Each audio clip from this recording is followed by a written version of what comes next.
घर में बहू आने के बाद कैसे रहना चाहिए, एक पिता ने अपनी पत्नी और बेटे को बड़ी सरलता से समझाया। एक शहर में एक परिवार रहता था। उस परिवार में एक लड़का और उसके माता पिता रहते थे। पिता एक दुकानदार था जिसका नाम दीपक था।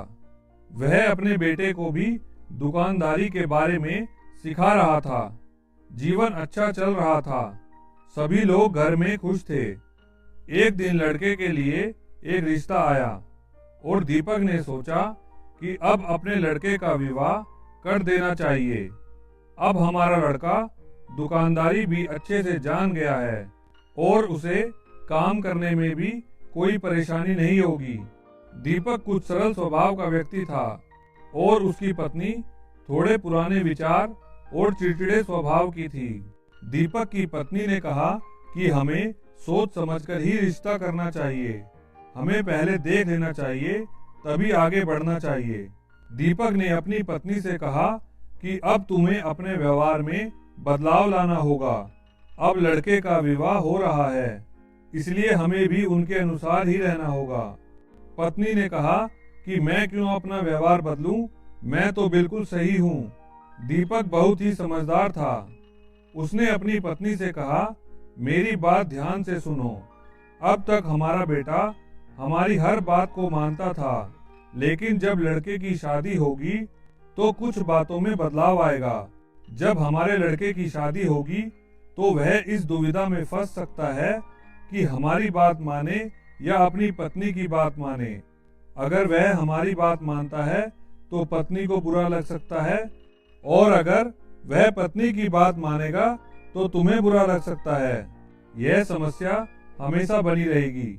इसलिए मैं तुम्हें समझा रहा हूँ कि अब तुम्हें अपना चिड़चिड़ा और जिद्दी स्वभाव छोड़ना होगा, अगर तुम अपने बेटे की खुशी चाहती हो तो। बेटे की शादी के बाद अगर किसी कारणवश तुम्हारी कोई बात नहीं मानी जाए तो तुम्हें गुस्सा नहीं होना। तुम्हें उस बात को नजरअंदाज करना होगा, क्योंकि अगर हम ऐसा करते हैं तो हमारा बेटा परेशान हो सकता है और उसके वैवाहिक जीवन में दिक्कत आ सकती है। कुछ दिन बाद लड़के की शादी हो गई। अगली सुबह जब बहू उठी तो दीपक ने अपनी बहू से कहा कि अब ये घर तुम्हें ही चलाना होगा, सब कुछ तुम्हें ही करना होगा, यह जिम्मेदारी तुम्हारी है। यह कहकर दीपक और उसका बेटा दुकान की ओर चल दिए। दीपक की पत्नी कुछ नहीं बोली। उस दिन रात का खाना बहू ने बनाया और उस खाने में नमक अधिक पड़ गया था। जब दीपक और उसका बेटा दुकान से वापस आकर खाने पे बैठे तो पहला निवाला दीपक ने खाया और उसे नमक तेज लगा, पर वो कुछ नहीं बोला। और फिर बेटे ने खाना शुरू किया। बेटे ने जब नमक अधिक देखा तो अपने पिताजी की ओर देखकर कहा कि आप देख रहे हैं पिताजी, कितना तेज नमक है। बेटा जैसे ही अपनी पत्नी से कुछ कहने को हुआ तो दीपक ने बेटे से चुप रहने को कहा और बोला कि कुछ भी कहने की जरूरत नहीं है, चुपचाप खा लो। बेटे को कुछ भी समझ नहीं आ रहा था। तभी पत्नी ने जब खाना खाया तो वह भी कुछ बोलने वाली थी, तो दीपक ने उसे भी कुछ बोलने से मना कर दिया।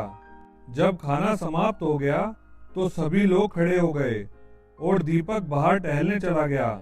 पिताजी के पीछे लड़का भी चला गया और अपने पिताजी से पूछा कि आपने आज इतना अधिक नमक का खाना क्यों खाया। पिताजी ने कहा कि तुम्हें भी यह सोचना चाहिए कि अगर तुम सबके सामने अपनी पत्नी को बुलाकर उसके खाने में कमी निकालते तो उसे कितना बुरा लगता। हो सकता है कि जल्दबाजी में ऐसा हो गया हो, और अगर तुम्हें कुछ कहना ही है तो उसे अकेले में समझाओ, इससे उसे बुरा भी नहीं लगेगा। और बोले, बेटा वो तुम्हारी पत्नी है, वो अपना घर छोड़कर तुम्हारे भरोसे ही तो इस घर में आई है। अगर तुम ही उसका साथ नहीं दोगे तो कौन देगा। तुम्हें अब अपनी गृहस्थी बड़े देखकर चलानी होगी। बेटे को पिता की बात समझ आ गई थी। आखिर में जब लड़के की पत्नी ने खाना खाया तो उसे भी पता चल गया कि खाने में नमक तेज है। तो उसने सुबह उठकर सबसे कहा कि मुझे माफ करना, रात को मैंने खाने में अधिक नमक डाल दिया था। पिताजी ने कहा कि इसमें कोई भी गलती नहीं है, ऐसी गलती तो किसी से भी हो सकती है। बेटे की पत्नी के माफी मांगने के बाद दीपक की पत्नी ने सोचा, आगे से मैं भी बहू को कुछ नहीं कहूंगी, उसे हमेशा प्यार से ही समझाया करूंगी। अगर शायद मैं बहू को कुछ कहती तो बात बिगड़ भी सकती थी। इसके बाद दीपक की पत्नी भी अपने चिड़चिड़े स्वभाव में सुधार लाई।